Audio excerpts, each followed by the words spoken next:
pense qu'il faut qu'on garde en tête que les prises de conscience, le passage de la résignation à la combativité, si on veut, ça peut aller très très vite. C'est-à-dire que nous on peut pas se démoraliser nous-mêmes en voyant. C'est pour ça que je racontais tout à l'heure l'anecdote de mon usine où vraiment je suis arrivé dans cette usine. Je vous jure que 50 ans sans grève ni syndicat, ça provoque ça dans l'usine. Ça provoque que je me disais, quelqu'un peut dire une phrase de gauche s'il vous plaît dans cette usine. Ça faisait je sais pas combien de temps que je commence à travailler que vraiment.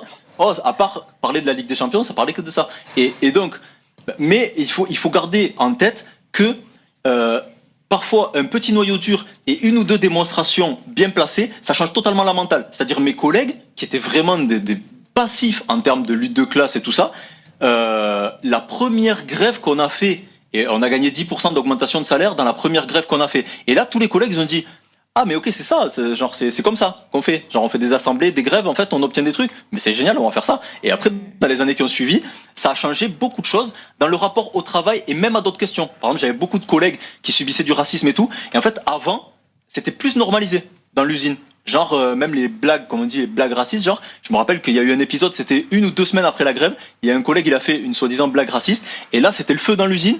Et ça a été géré d'une manière un peu syndicaliste, si on pourrait dire. C'est-à-dire vraiment, il y a eu un truc de solidarité collective. Les gens se sont réunis, comment on fait, tout ça. Alors qu'avant, ça aurait été plus, je vais le taper directement ou je sais pas. Enfin, genre commencer dans les usines, vous imaginez à des moments.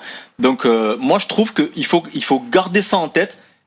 Si on a le courage de faire des vidéos, parfois individuellement, pour dénoncer son RH ou des trucs comme ça, on peut avoir le courage de discuter avec ses collègues et dire viens, on essaye de construire ça, un syndicat et tout ça. Et en plus, moi, je le dis pas du tout en opposition, par exemple, à ce qu'a dit Lorraine sur les vidéos. Moi, je pense qu'en fait, les vidéos, ça agit comme un mégaphone, si on veut, c'est-à-dire ça donne de l'ampleur et de la visibilité à des choses. Mais du coup, à quelle chose? C'est pour ça qu'il faut le combiner avec des démonstrations de terrain.